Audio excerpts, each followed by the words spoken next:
do you know when you can put two parrots together in the same cage? And when is it a good idea and when is it not such a good idea?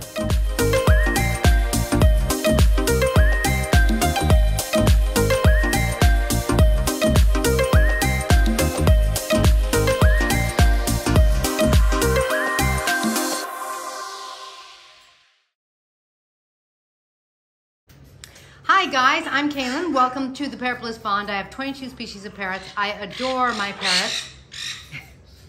There's who I call Land Shark, my hawkhead. And today we are talking about parrots. If you're new to my channel, please consider subscribing and setting your preferences so that YouTube lets you know when I have the next video, usually tomorrow. And if you're always here, thanks for hanging out. You know that sound's on low, because it helps the most, and now we're gonna have to go somewhere else. Oh good, they got quiet for a minute. Notice my two capes, they're just hanging out, they're just kind of ignoring each other. No problem. Lorenzo is gonna illustrate for you some of the behaviors of a parrot that you could put with another parrot, as if I was another parrot. So I want you to notice that for starters, she's leaning toward me, and you'll see she'll start to come closer and closer to me.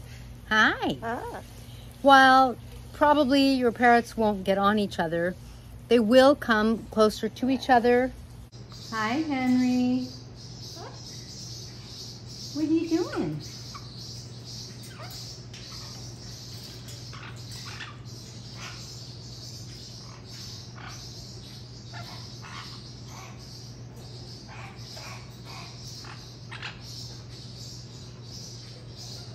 And they'll touch each other sometimes right at their bodies. And some of that depends on the species. There are some species that are going to be really easy to put together. Hi, Lorenza. Hi. What you doing? And I want you to look for beaking. If they beak each other, think of it as a kiss.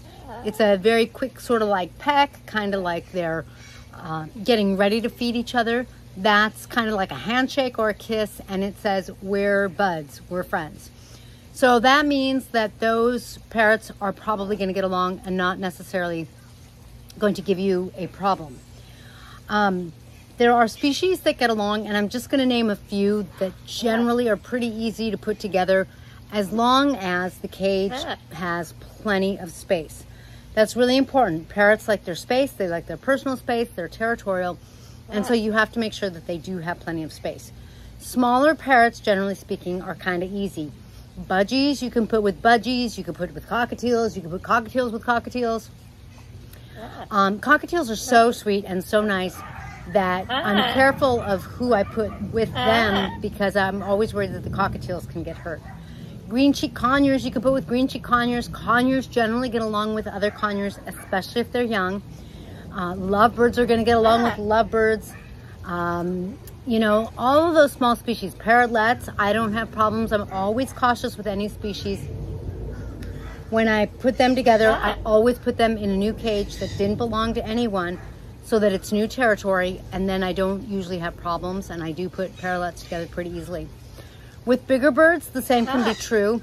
However, you have to be careful. Indian ringnecks, you cannot put a female with a male unless you know how. You have a lot of space and you're really cautious. It is common for a female to attack a male. Same with, for example, a Senegal parrot. You want to be really careful when you put them together because the males can attack the females.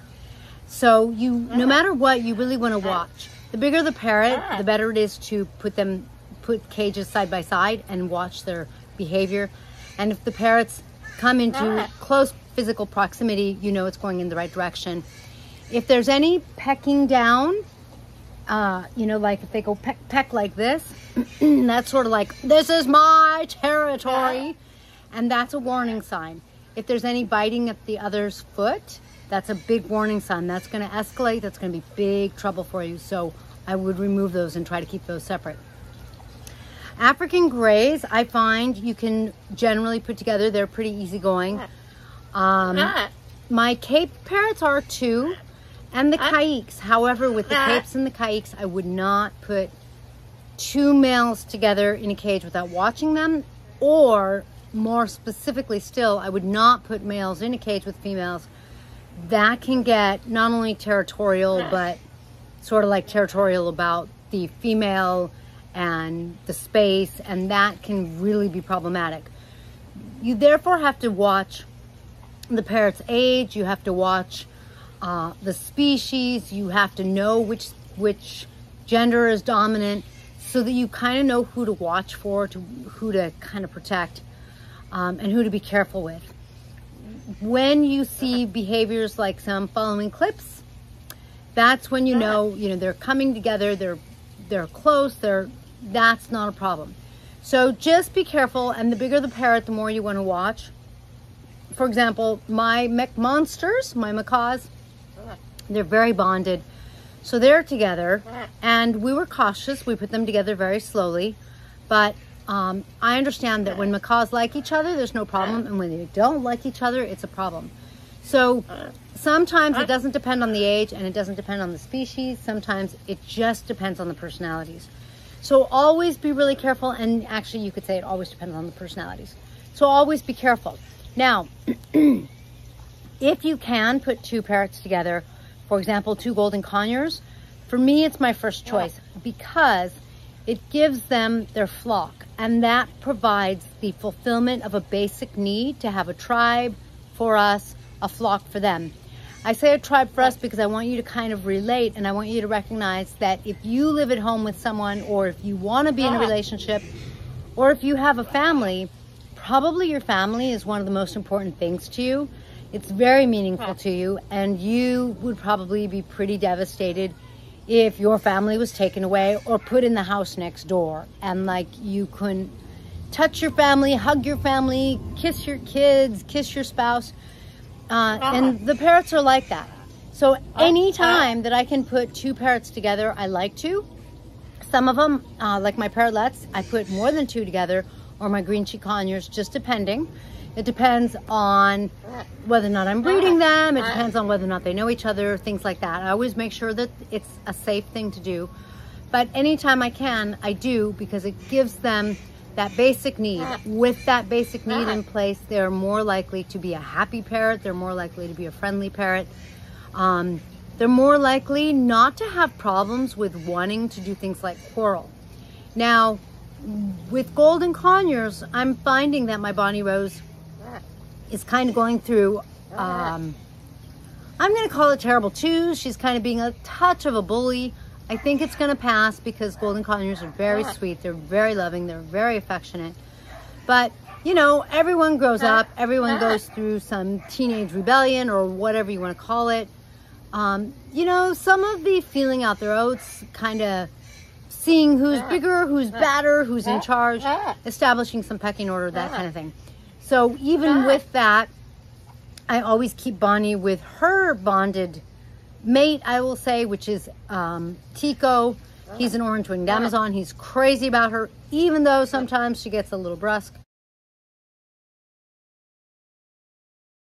But I think it's really important. It keeps them both happy, and I think it keeps them fulfilled. If I kept them separated, they would have this constant, I'm not being loved, I don't have my flock. And that can lead to behavior that's more difficult to deal with. That's the kind of behavior that I think can lead to needing to rehome a parrot because they got so insecure or so feisty and bitey, and you know, because when they don't feel secure and they don't feel like they have their flock, just like a human whose needs aren't met, they can turn into bullies. They can turn into kind of like feeling like they have to fight for anything. And so that is going to be counterproductive. Sometimes people ask how it is that my parrots seem so loving, how it is that so many of them seem so tame. And I think really a big part of it is the fact that I really try to let them have their needs fulfilled, let them have their flock. I'm part of their flock, but they have other parrots in their flock. The more you can let a parrot be a parrot, the more they're a happy parrot. And so I think that when it's safe and when they're not hurting their cage mate, then the most important thing is to let them have a cage mate. Thank you for joining me in this blissful video. I hope that helps because I've had a couple questions on putting parrots together in a cage. And I think it's a really important question because it's really good for the parrot, but you really want to make sure the parrot's safe too. If you have any questions, please be sure to post below. And if not, I will catch you in the next feathered video. If you want to help support your parrot's immune system, please be sure to get Tink's must-have parrot relief, which is CBD in hemp oil. It can also be used for separation anxiety because it helps balance your parrot, and a healthy, balanced parrot is on the road to being a blissful parrot. Check it out at parrotbliss.com. See you next time.